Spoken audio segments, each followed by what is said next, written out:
اگر آپ لکھنؤ، اس کی تاریخ اور اس کے ماضی میں ہونے والے دلچسپ واقعات کے بارے میں جاننا چاہتے ہیں اور ساتھ ہی لکھنؤ کی دن بدن بدلتی ہوئی شکل اور حالات کے بارے میں بھی متعارف ہونا چاہتے ہیں تو برائے مہربانی چینل کو سبسکرائب کرنے کی زحمت گوارا کریں اور ساتھ لگے بیل آئیکن کو بھی کلک کریں تاکہ نیا ویڈیو اپلوڈ ہوتے ہی اس کی انفارمیشن آپ کے پاس پہنچ جائے۔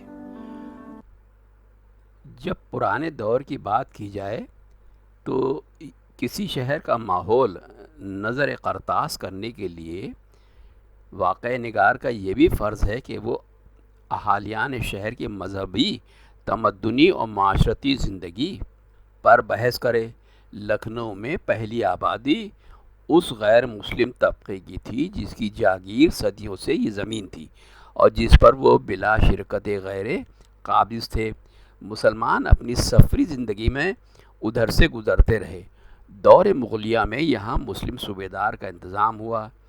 برہمن اور اہیر اور دوسری ذات کے آدمی پوجا پاٹ کیا کرتے تھے۔ دریائے گومتی ان کو سیراب کرنے کے لیے بہت کافی تھی۔ تاریخ سے صاف صاف ظاہر نہیں ہوتا کہ اس وقت کے مندروں میں کون سا سب سے پرانا ہے۔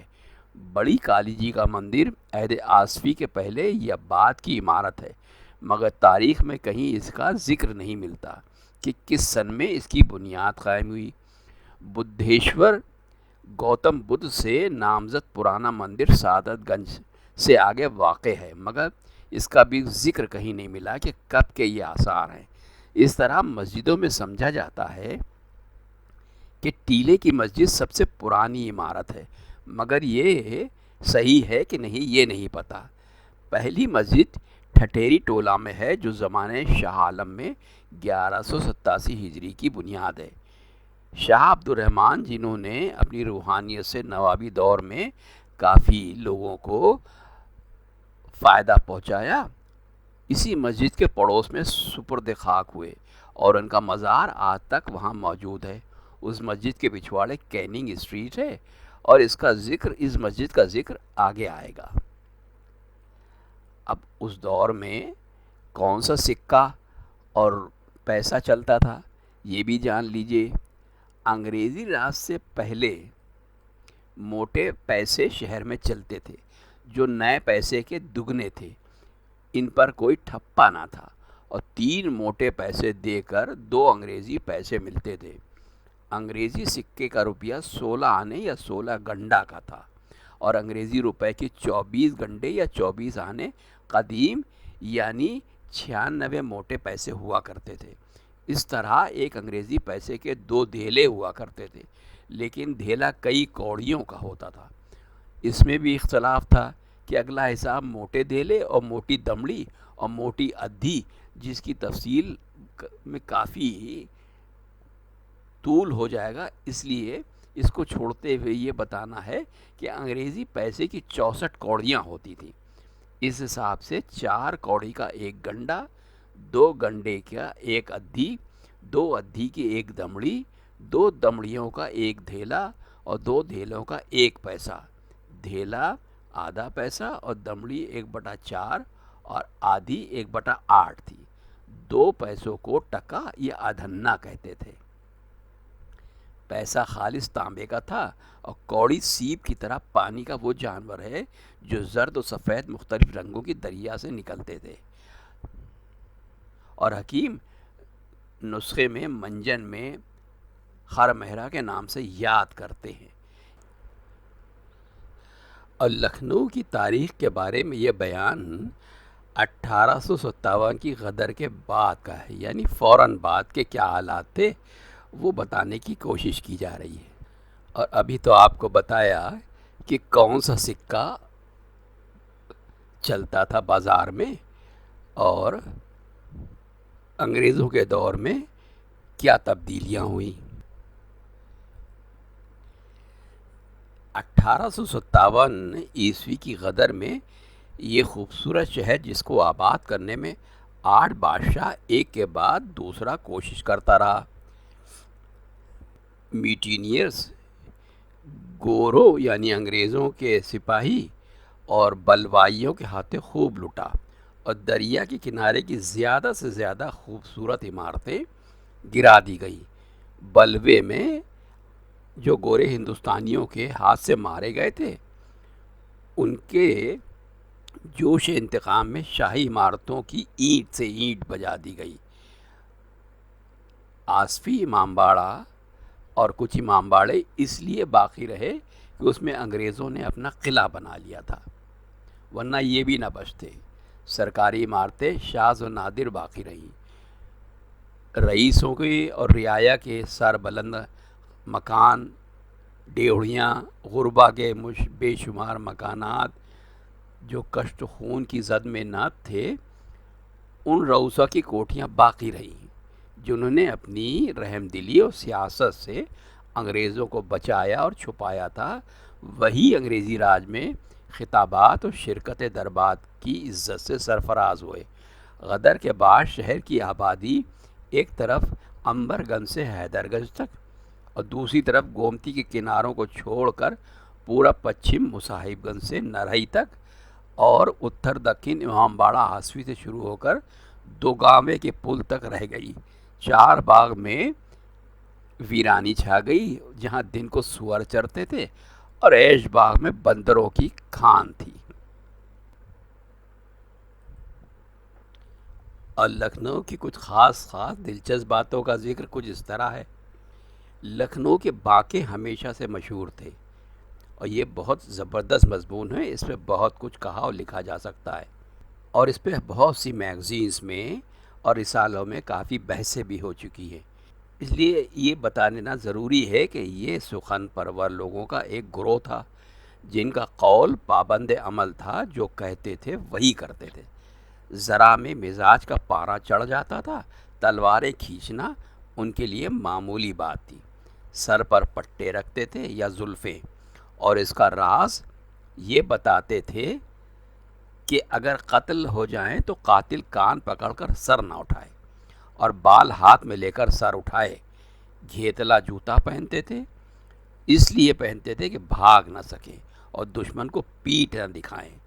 کلیدار پائجامے کا پہناوا بھی اسی لیے تھا کہ لڑتے وقت پاجامہ گرا دیتے تھے کہ اگر وہ راہ فرار نہیں اختیار کرنا ہے، اس وجہ سے کہ مقابلے سے بچ کر نہیں جانا ہے بلکہ مقابلہ کرتے رہنا ہے۔ شدت کی سردی میں ٹھنڈے میں ململ کا کرتا پہنتے تھے، اور روئی دار دگلا یا مرزئی خلاف شان تھی۔ غیرت دار ایسے تھے کہ سر پر ہاتھ رکھ کر جگہ سے اٹھے، رگڑ سے صدا پیدا ہوئی۔ پہلو نشین نے آواز پر کچھ اور خیال کیا، انہیں اپنی کمزوری خود محسوس ہوئی۔ تپنچا نکالا اور فوراً شروع ہو گئے۔ عہد شاہی ختم ہونے کے تقریباً 50 سال تک یہ لوگ رہے، اور اس کے بعد دھیرے دھیرے باکوں کا وجود وہاں کی تاریخ پر عبور رکھنے والے جانتے ہیں دھیرے دھیرے ختم ہو گیا۔ اسی زمانے کا ایک مشہور ڈاکو تھا جو سنا ہے کہ فقط کفار و مشرکین میں چوریاں کرتا تھا۔ اس کی تدبیر سے انگریز حیران رہ جاتے تھے۔ حکام کو چیلنج دے کر وقت مقرر کر کے میم صاحب کا سایہ بنگلے سے لے گیا، اور پہرے دار موجود رہے، کچھ نہ کر سکے۔ اس کا نام فتو چوٹا تھا۔ یہ پیسہ اور دولت یتیموں بیواؤں کا پیٹ بھرنے میں بانٹ دیتا تھا۔ لڑکیوں کی شادی اس کی توجہ سے ہوتی تھی۔ اپاہج پرورش پاتے تھے، جس سے جو وعدہ کیا وہ ضرور پورا کرتا تھا۔ اس کے اوپر بہت کچھ تفصیلی بتایا جا سکتا ہے کہ یہ بہت مقبول شخص تھا لکھنؤ میں۔ تو یہ بھی پتہ چلا کہ لکھنؤ کے بانکے، چھبیلے اور بقیت، یہ سب لوگ کس طریقے کے ہوا کرتے تھے اور ان کا کیسا نقشہ تھا ایک دور میں۔ کمپنی باغ سے اکبری دروازے تک ایسٹ انڈیا کمپنی 1708 عیسوی میں قائم ہوئی۔ کرنیل سیکسن اس کے آخری چیئرمین تھے۔ غدر کے بعد انگریزوں کا اقتدار بڑھنے پر کمپنی کو ختم کر دیا گیا۔ اس کا ٹریڈ مارک اور جو سکہ کمپنی مذکور کو ہندوستان میں چل رہا تھا، اس کی صورت یہ تھی کہ بیچ میں یہی مارکا، دونوں طرف دو پیروں سے کھڑے ہوئے شیر ببر، ان کے ہاتھوں میں جھنڈیاں، اوپر کے حصے میں ایک بہت چھوٹا شیر، وہ بھی پرچم بکف، نیچے دو پٹریوں میں باریک قلم سے کچھ لکھا ہوا، اوپر سن عیسوی۔ اس باغ کو انگریزوں نے اپنے دور کی یاد میں کمپنی باغ کا ہی نام دیا، اور ہزاروں گھروں کو کھدوا کر ہندوستانی اور ولایتی درخت اور طرح طرح کے پودے لگائے، اور ساری زمین پر سبزے کا فرش بچھایا۔ عہد شاہی کے بوڑھے، جن کی نگاہوں کے سامنے یہاں کی اگلی گنجان بستی تھی، بتاتے تھے کہ یہاں کی گلیاں اس قدر تنگ تھیں کہ کہار پالکی موڑ نہ سکتے تھے، اور پیدل چلنے والوں کے سوا سواری کا گزر نہ تھا۔ کمپنی باغ کی حدوں کا اندازہ اس طرح ہو سکتا ہے کہ شاہ جی کی ڈیوڑی سے گزرتے ہوئے امام باڑہ حسین آباد کی برجیوں کے سامنے سے گھوم کر رومی دروازے کی طرف چلو، اور اس گیٹ کو داہنے ہاتھ کی طرف چھوڑ کر گول دروازے کی طرف آؤ۔ جتنی زمین تمہارے دورے میں پڑے وہ کمپنی باغ ہے۔ اس باغ کے ایک حصے میں انگریزوں کی کچھ قبریں بھی ہیں جو غدر میں کام آئے ہوں گے۔ کھنکھن جی کی نئی کوٹھی کے سامنے باغ کا وہ حصہ ہے جو وکٹوریہ پارک کہا جاتا ہے۔ یہاں ملکہ وکٹوریہ کا کالا اسٹیچو کالے پتھر کا لگا ہوا تھا، جس کو بعد میں ہٹا دیا گیا۔ کمپنی باغ میں دو سڑکیں، ایک بلند اور دوسری پست، اول و آخر میں تھیں۔ اونچی سڑک سرخی کی تھی، فوارہ بھی تھا جس کو بہتوں نے دیکھا ہے، جس کے سامنے بینچ پر بیٹھ کر لوگ تفریح کرتے۔ باغ کے خرچوں کا حساب حسین آباد ٹرسٹ کرتا ہے۔ ان دل فریب مناظر اور مغربی سینریوں کو دیکھ کر بھی پبلک خوش نہ تھی۔ بے خوشبو کے ولایتی پھول اور بے پھل کے کوہ پیکر درخت نگاہوں میں بھوت پریت معلوم ہوتے تھے، اور آزادی کے حامی اگر مہر سکوت توڑتے تو جلے ہوئے دل سے یہ آواز آتی، کہتے تھے، کیوں اے فلک یہ دل کا جلانا ہے کب تک، کیوں اے فلک یہ دل کا جلانا ہے کب تک، خم خانہ اودھ میں زنانا ہے کب تلک، یہ تیر کب تلک ہے نشانہ ہے کب تلک، اس دور کمپنی میں زنانا ہے کب تلک۔ اس شعر کو انگریزوں نے سخت ناپسند کیا، اور بتاتے ہیں کہ شاعر، جن کا نام میاں مشیر لکھنوی تھا، وہ لکھنؤ چھوڑنے پہ مجبور ہو گئے۔ کمپنی باغ پورے 100 برس تک بھی نباتات کی عملداری رہنے نہیں پائی تھی۔ 1945 عیسوی میں وکٹوریہ اسٹریٹ کا پرانا بزادہ اٹھ کر یہاں لایا گیا، اور میڈیکل کالج کی سڑک کے سامنے کمپنی باغ کے ایک حصے کو شامل کر کے نئی بلڈنگیں بننا شروع ہوئیں، اور چوک کا شمار یہاں سے ہونے لگا۔